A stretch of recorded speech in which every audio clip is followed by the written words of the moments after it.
Mr. Speaker, I am proud to rise to recognize Juneteenth, a defining moment in our nation's history. On June 19, 1865, Union soldiers arrived in Galveston, Texas, carrying news of liberation. More than 2 years after the Emancipation Proclamation, enslaved Black Americans gathered to finally learn that they were free. Juneteenth teaches us that freedom delayed is not freedom denied. And for Black Americans, unfortunately, freedom has never simply been granted. No, our freedom has been fought for in courtrooms and classrooms, in churches and on picket lines. It has been demanded, defended, marched for, and sacrificed for generation after generation.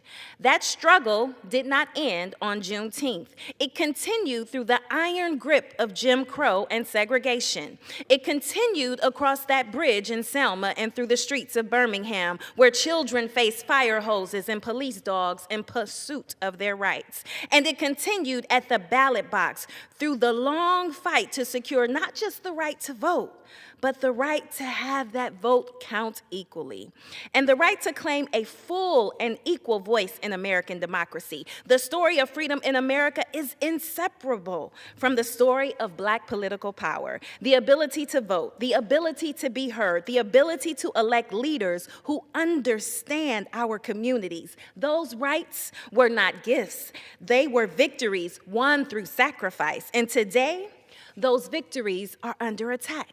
As we celebrate Juneteenth and America's 250th anniversary, we must ask a simple question. What does freedom mean if Black Americans are again denied a meaningful voice in this government?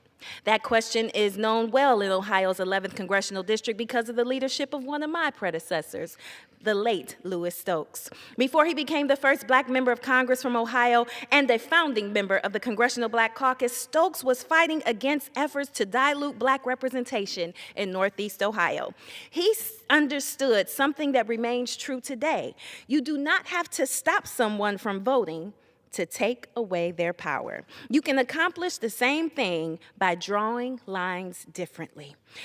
Lou Stokes spent his life proving that freedom requires representation and that democracy requires vigilance. The battles he fought and that so many fought before him were not supposed to be fought again. The ground that was won through marches and blood, court cases and passed laws sacrificed and courage was supposed to be secure, yet here we are. Ideological extremists on the Supreme Court have again shattered the very protections that generations of Americans fought to secure. The same Voting Rights Act that Lou Stokes helped defend, the same law that transformed Black political participation in America, the same law that helped ensure communities could not simply be carved up, divided, and silenced, that same law has been ripped to shreds by a Trump-dominated Supreme Court. Every generation inherits the responsibility to protect what previous generations sacrificed to achieve. And now it is our turn. We cannot retreat. We cannot surrender the gains that were purchased at such a high cost. We must defend the equal representation with the same determination that won it in the first place. So, Mr. Speaker, I will not watch our rights be taken away, not without a fight. Juneteenth isn't just a celebration, it is a promise to protect and preserve the freedom we were first denied, especially at a time like this.